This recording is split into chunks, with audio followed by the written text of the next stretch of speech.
En el corazón de una Jerusalén que respiraba expectación y temor bajo la sandalia de Roma, una lámpara de aceite proyectaba la sombra danzante de un hombre inclinado sobre un antiguo rollo. Su nombre era Eliezer, un escriba de la tribu de Leví, y su mundo, durante semanas, se había reducido a la tinta, el papiro y el silencio de la oración. No leía las palabras del profeta Daniel, las respiraba, y en una de aquellas noches de ayuno, el velo se rasgó. Los números, las bestias y las 70 semanas dejaron de ser símbolos antiguos para convertirse en un código vivo, una revelación aterradora que latía con la urgencia de un juicio inminente sobre la ciudad santa y una última advertencia para el mundo. Convencido de ser portador de un mensaje divino, Eliezer llevó su verdad ante el Sanedrín, en la majestuosa cámara de la piedra tallada. Con el peso de la historia en sus muros, expuso su hallazgo con el fuego de un profeta. Habló de un tiempo que se agotaba, de una advertencia que no podía ser ignorada, pero en los ojos de los ancianos no encontró asombro, sino un frío desprecio. Ananías, el sumo sacerdote, un hombre cuya fe estaba anclada en la política y el pragmatismo, se levantó. Su voz no tronó con ira divina, sino con el cálculo helado del poder. Lo acusó de blasfemia, de sembrar la sedición contra Roma. La humillación fue un ritual cruel y público. Le arrancaron simbólicamente su manto de escriba, y las palabras que lo declararon un visionario trastornado resonaron en la cámara como el martillo de un juez. Eliezer quedó devastado, su espíritu herido, su fe sacudida. Su primera pregunta no fue para los hombres que lo condenaron, sino para el Dios que le había hablado en el silencio. ¿Por qué, Señor, me has mostrado esto si mi voz ha de ser ahogada en el desprecio? Pero este rechazo era solo el principio de un silencio mucho más profundo, una prueba que amenazaba con consumir no solo su mensaje, sino su propia alma. Para comprender la profundidad de esta herida, debemos viajar al pasado de Eliezer. Nació en el seno de una familia de levitas, donde la palabra de Dios no era un libro, sino el aire que se respiraba. Mientras otros niños jugaban en las polvorientas calles de Jerusalén, él se sentaba a los pies de su padre, un respetado copista del templo, aprendiendo el arte sagrado de preservar cada letra, cada trazo, como si contuviera la vida misma. Su juventud estuvo marcada por un sueño recurrente, una visión que se repetía con la fidelidad de las estaciones. Un ángel le mostraba un rollo sellado con 7 sellos y le decía: las palabras están cerradas, pero para ti se dará una llave. Esa fue su llamada, la promesa que dio forma a su vida, que lo impulsó a una existencia de estudio y sacrificio. Se casó con Sara, una mujer que amaba su piedad pero temía la intensidad de su fuego interior. Renunció a la riqueza y al prestigio que le ofrecía la jerarquía del templo para dedicarse en cuerpo y alma a desentrañar los misterios de los profetas, creyendo que en ellos yacía la salvación de Israel.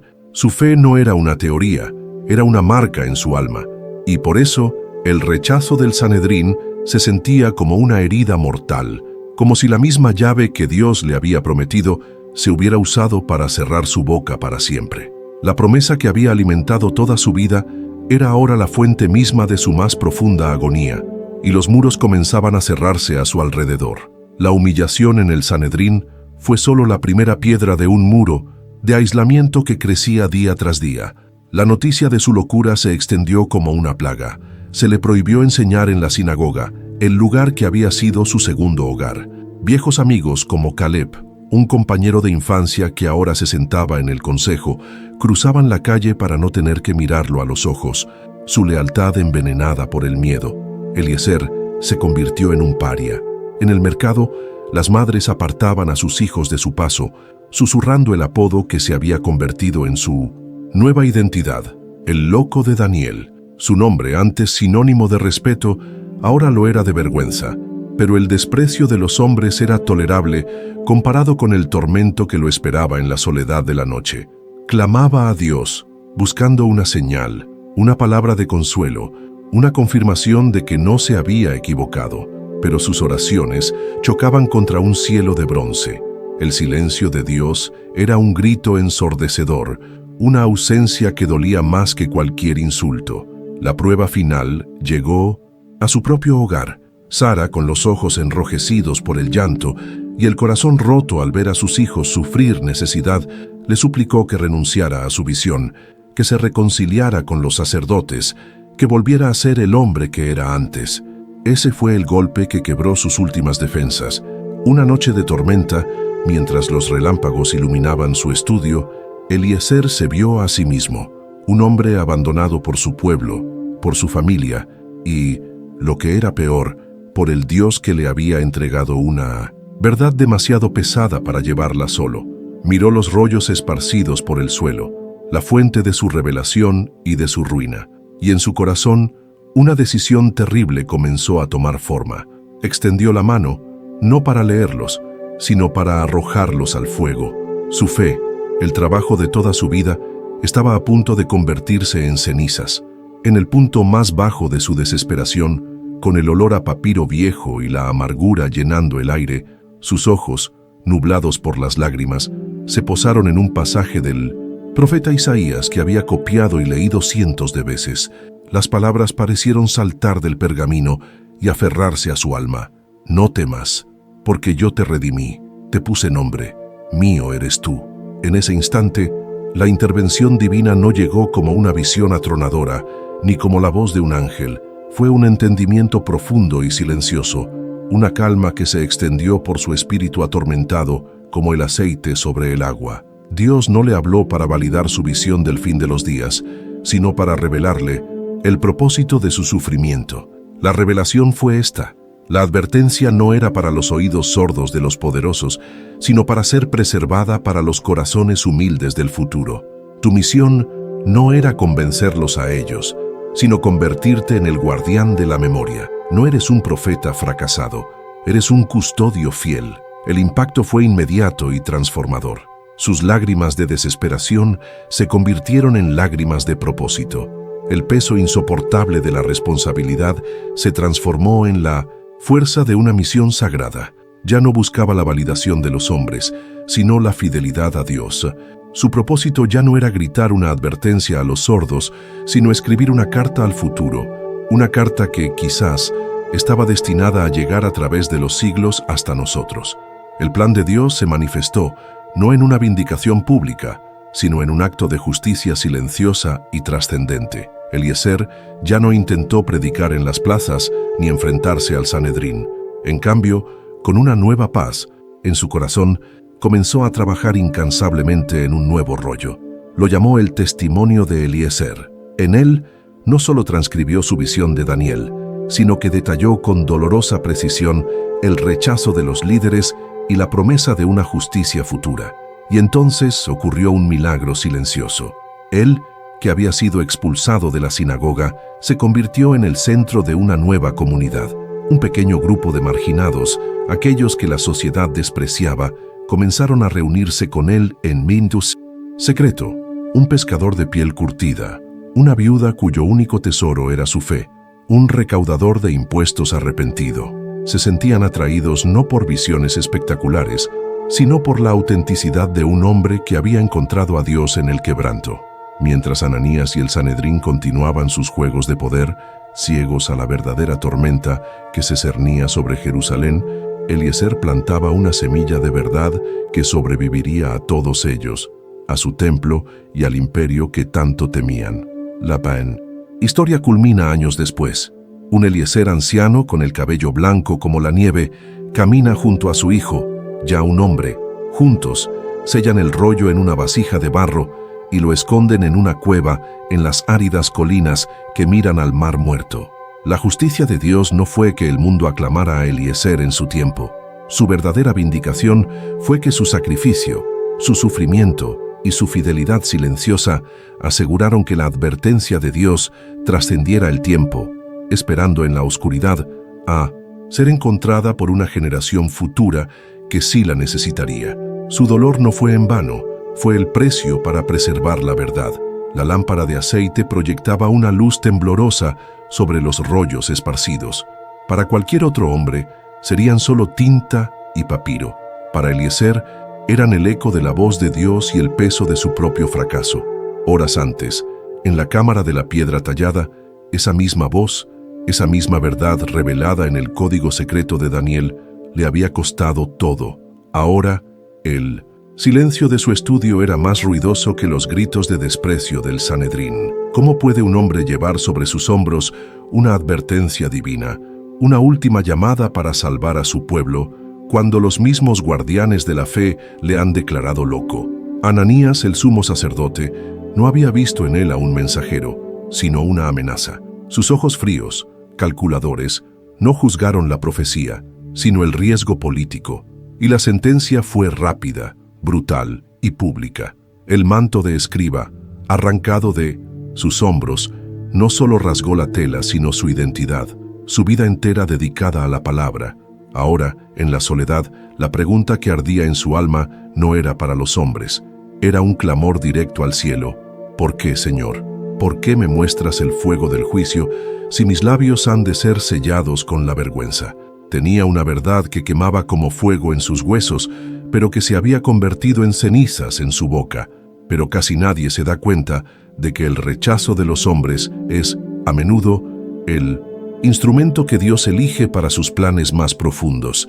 El detalle que lo cambia todo no estaba en la furia de sus acusadores, sino en el abrumador silencio que estaba a punto de comenzar. Si alguna vez te has sentido solo con una verdad que nadie más comprende, quédate conmigo, porque la historia de Eliezer nos enseña que es precisamente en ese silencio donde Dios prepara su respuesta más poderosa. Para comprender la profundidad de esta herida, de este silencio de Dios, debemos retroceder en el tiempo a los cimientos sobre los que se construyó este hombre. Eliezer no era un fanático surgido de la nada. Su vida entera había sido un camino de preparación para el momento que ahora lo estaba destrozando. Nació en el linaje de Leví, una tribu apartada para el servicio de Dios, y la tinta y el pergamino fueron sus primeros juguetes. Mientras otros niños corrían tras una pelota de trapo por las calles polvorientas de Jerusalén, Eliezer se sentaba a los pies de su padre, un copista del templo cuya espalda encorvada era un mapa de devoción. De él no aprendió un oficio, sino un arte sagrado, que cada letra, cada trazo de la ley y los profetas era un aliento vivo de Dios que debía ser preservado con temor y reverencia. Su juventud no estuvo marcada por la ambición de riquezas o poder, sino por una promesa susurrada en los sueños. No fue una sola vez, sino una visión que regresaba con la fidelidad de las estaciones. En ella, un ángel cuya presencia no quemaba, sino que iluminaba, le mostraba un rollo sellado pesado con la autoridad del cielo, y una voz, clara como el agua de un manantial, le decía siempre las mismas palabras. Las palabras están cerradas, pero para ti se dará una llave. Esa fue su llamada. Esa llave se convirtió en el símbolo de su existencia, la imagen que ardía en su mente durante las largas noches de estudio. No buscaba interpretar la ley para ganar debates en la sinagoga. Buscaba esa llave para abrir el corazón de Dios a su pueblo. Esta búsqueda lo definió. Para él, las Escrituras no eran un libro, eran una persona. Lámpara es a mis pies tu palabra, y lumbrera a mi camino, le había enseñado su padre citando el Salmo 119. Y para Eliezer, ese no era un verso, era el aire que respiraba. Se casó con Sara, una mujer buena que amaba su piedad pero temía el fuego que ardía tras sus ojos. Renunció a un puesto de prestigio y comodidad que le ofrecían los saduceos, eligiendo la pobreza de un erudito a cambio de la libertad para buscar. Todo lo sacrificó por esa promesa, por la convicción de que en los antiguos rollos de los profetas se escondía la única esperanza para un Israel aplastado bajo la bota de Roma. Su fe no era una herencia, era una elección diaria, una herida abierta de anhelo por Dios. Y es por eso que el desprecio del Sanedrín no fue un simple rechazo, fue la llave que le habían prometido, usada por los hombres para cerrarle la puerta en el rostro, dejándolo fuera, en la más absoluta oscuridad. Lo que vendría a su continuación parecía negar todas las promesas que Dios le había susurrado en el silencio de su juventud. La humillación en el Sanedrín no fue un final, fue el prólogo de una agonía mucho más profunda. La sentencia de Ananías no se quedó entre los muros de piedra tallada, se derramó por las calles de Jerusalén como un veneno, infectando cada mirada, cada susurro. La primera puerta en cerrarse fue la de la sinagoga. El lugar que había sido su refugio, el epicentro de su vida espiritual, ahora le estaba vedado. El guardián, un hombre que antes inclinaba la cabeza con respeto, ahora se interponía en su camino con la mirada baja, cumpliendo órdenes con una vergüenza que no aliviaba el dolor del rechazo. Eliezer ya no era un maestro, era un contaminado. Pero el desprecio de las instituciones duele menos que la traición de un amigo. Caleb, su compañero de infancia, el hombre con quien había aprendido a leer los rollos del profeta Isaías, ahora cruzaba la calle si lo veía venir. Sus ojos, antes llenos de admiración, ahora solo reflejaban miedo. El miedo a ser asociado con el loco, con el blasfemo, y ese apodo, el loco de Daniel, se convirtió en su nueva sombra. En el mercado, las madres apartaban a sus hijos de su paso, como si portara una lepra invisible. Su nombre, Eliezer, que significa Dios es mi ayuda, se había convertido en una cruel ironía. Cada día, el muro de aislamiento a su alrededor crecía un poco más, ladrillo a ladrillo, construido con el miedo de los buenos y el desprecio de los poderosos. Y sin embargo, todo el desprecio del mundo era un susurro comparado con el tormento que lo esperaba en la soledad de la noche. Cuando la ciudad dormía, Eliezer libraba su verdadera batalla. De rodillas, con el rostro bañado en lágrimas, clamaba al Dios que le había hablado en el silencio, que le había entregado una llave para desvelar sus misterios. Buscaba una palabra, una señal, una confirmación de que no había imaginado aquella revelación, pero sus oraciones ascendían y chocaban contra un cielo de bronce. El silencio de Dios era un grito ensordecedor, una ausencia que vaciaba sus pulmones y helaba su alma. ¿Cómo podía el mismo Dios que le había revelado el futuro ahora abandonarlo en el presente? La duda, esa serpiente sutil, comenzó a enroscarse en su corazón, susurrándole que quizás Ananías tenía razón. Quizás no era un profeta, sino un necio. La prueba final, el golpe que quebraría sus últimas defensas, no vino de sus enemigos, sino del amor. Una noche Sara, su esposa, entró en su estudio. Sus ojos, los mismos que una vez lo miraron con devoción, estaban ahora enrojecidos por el llanto y la desesperación. No le habló de profecías ni de reyes, le habló del pan que escaseaba en la mesa, de la vergüenza en los ojos de sus hijos, del futuro que se desmoronaba.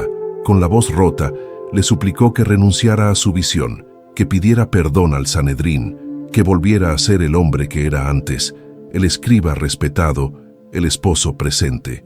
Cada una de sus palabras fue un martillazo en el corazón de Eliezer. El amor de su mujer, que debía ser su ancla, se había convertido en la tormenta que amenazaba con hundirlo para siempre. Esa misma noche, mientras los relámpagos rasgaban el cielo de Jerusalén y la lluvia golpeaba las ventanas como los puños de un dios airado, Eliezer se miró a sí mismo en el reflejo oscuro del cristal. Vio a un hombre roto, un hombre abandonado por su pueblo, traicionado por sus amigos, suplicado por su familia y, lo más terrible de todo, ignorado por su Dios. Su mirada recorrió los rollos esparcidos por el suelo, la fuente de su revelación y la causa de su ruina. Eran solo papiro y tinta, pero para él representaban una verdad demasiado pesada para un solo hombre. En su corazón, una decisión terrible, una liberación amarga, comenzó a tomar forma. Se arrodilló y su mano se extendió, no para leer, no para orar, sino para recogerlos y arrojarlos al fuego que crepitaba en el hogar. Su fe, el trabajo de toda una vida, el sacrificio y la promesa estaban a punto de convertirse en cenizas. Si este viaje a través del dolor de un hombre de Dios te ayuda a entender la Biblia de una manera más profunda, a encontrar sentido en tus propias pruebas, considera apoyar este estudio con tu suscripción. Es la forma en que podemos seguir trayendo estas verdades a la luz. Con la mano temblorosa, extendida sobre los rollos que habían sido a la vez su revelación y su ruina, Eliezer sintió el calor del fuego en su rostro. Un movimiento más y décadas de devoción, la promesa de su juventud, la verdad que le quemaba el alma, se convertirían en humo y cenizas. El olor a papiro viejo y a lluvia mojada llenaba el aire. Afuera, el trueno partía el cielo, pero dentro de él, el silencio era absoluto. Era el silencio de un hombre que ha gritado hasta vaciarse y solo ha encontrado eco. Y en ese vacío, Sus ojos, nublados por las lágrimas, se posaron en un fragmento de pergamino que se había desenrollado a sus pies. No lo buscó, simplemente estaba allí, iluminado por un parpadeo de la llama. Eran palabras que había copiado y meditado cientos de veces, palabras del profeta Isaías, pero esa noche no las leyó. Las palabras lo leyeron a él, parecieron saltar del pergamino y aferrarse a su alma herida. No temas porque yo te redimí, te puse nombre, mío eres tú. En ese instante, el tiempo se detuvo. La tormenta de afuera y la de adentro parecieron callar. La intervención divina no llegó como una visión atronadora ni como la voz de un ángel. Fue algo mucho más íntimo y poderoso. Fue un entendimiento profundo y silencioso, una calma que se extendió por su espíritu atormentado como el aceite sobre el agua. Dios no le habló para validar su interpretación de las 70 semanas de Daniel, ni para prometerle una vindicación pública ante el Sanedrín. Le habló para revelarle el propósito de su sufrimiento. La revelación fue esta, clara y cortante como un diamante. La advertencia no era para los oídos sordos de los poderosos, sino para ser preservada para los corazones humildes del futuro. Tu misión no era convencerlos a ellos, sino convertirte en el guardián de la memoria. No eres un profeta fracasado, eres un custodio fiel. El impacto fue inmediato y transformador.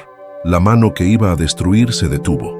Las lágrimas de desesperación que corrían por sus mejillas se convirtieron en lágrimas de propósito.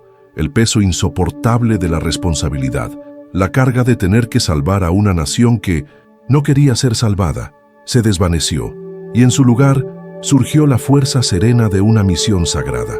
Ya no buscaba la validación de los hombres, sino la fidelidad a Dios. Su propósito ya no era gritar una advertencia a los sordos, sino escribir una carta al futuro, una carta que quizás estaba destinada a llegar a través de los siglos hasta nosotros. Fíjate bien en lo que acaba de suceder, porque aquí se esconde una de las verdades más profundas de la fe. Analicemos este momento en 3 pasos. Como lo haría un escriba. Primero el texto, Isaías 43, verso 1. Dios no le dice a su siervo, no temas porque tendrás éxito. No le dice, no temas porque todos te aplaudirán. Le dice, no temas porque yo te redimí. Mío eres tú. La seguridad de Eliezer no estaba en el resultado de su misión, sino en su identidad. Su valor no dependía de si el Sanedrín lo aceptaba o no, dependía de a quién pertenecía. Segundo, lo que significó para Eliezer en su tiempo. Para él, esta fue una corrección divina. Había confundido la misión con el resultado. Creía que su llamado era ser escuchado por los líderes de Israel, pero Dios le mostró que su verdadero llamado era ser fiel en el rechazo. Su sufrimiento no era un castigo, ni una señal del fracaso de Dios. Era el horno donde su verdadera misión estaba siendo forjada. No debía ser un profeta aclamado, sino un eslabón silencioso en la cadena de la revelación de Dios, un guardián que aseguraría que la verdad sobreviviera al colapso de las instituciones.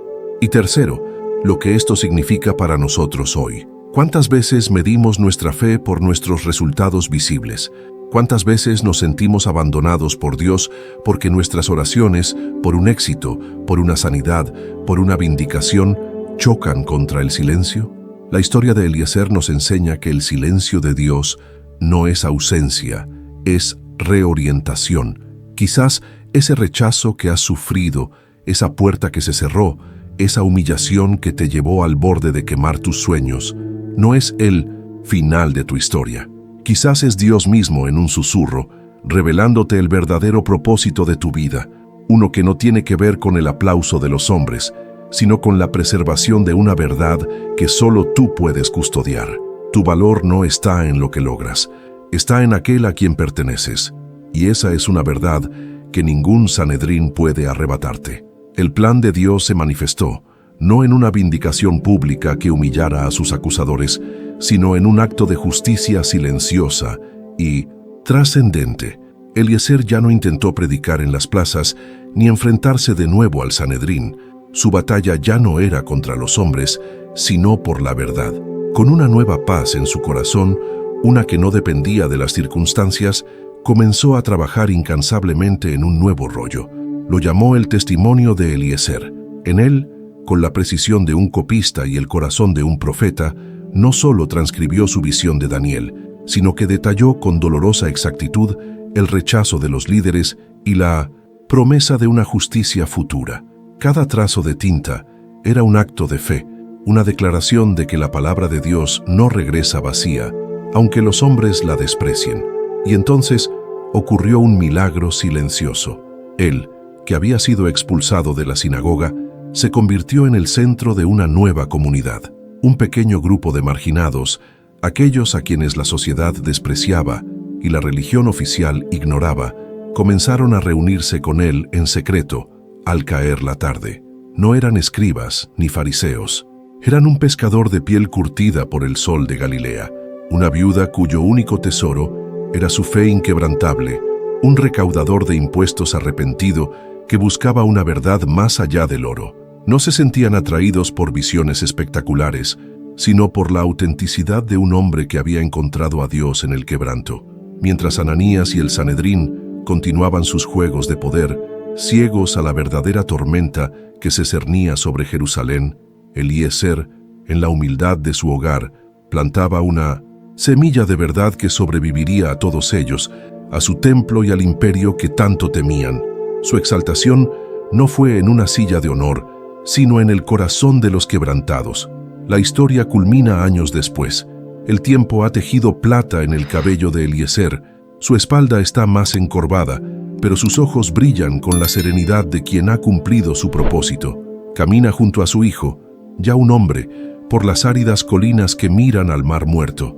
Llevan consigo una vasija de barro. Dentro, cuidadosamente envuelto en lino, descansa el testimonio de Eliezer. Juntos, encuentran una cueva, un hueco en la roca del desierto, y allí depositan el rollo. No hay multitudes, no hay aplausos, solo el sonido del viento y el latido de dos corazones fieles.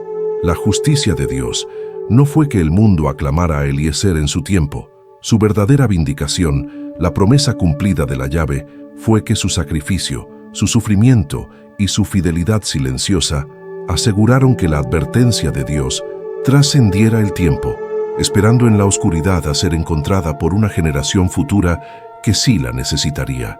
Su dolor no fue en vano, fue el precio para preservar la verdad. Y aquí, la historia de Eliezer se convierte en nuestra historia. La promesa que recibió en su juventud fue cumplida, no como él esperaba, sino como Dios lo había planeado. El rechazo que casi lo destruye se convirtió en el instrumento para su verdadero llamado. Y el propósito que encontró en su noche más oscura es el que hoy nos ilumina. Quizás tú también te sientas silenciado, rechazado, o que tus oraciones chocan contra un cielo de bronce.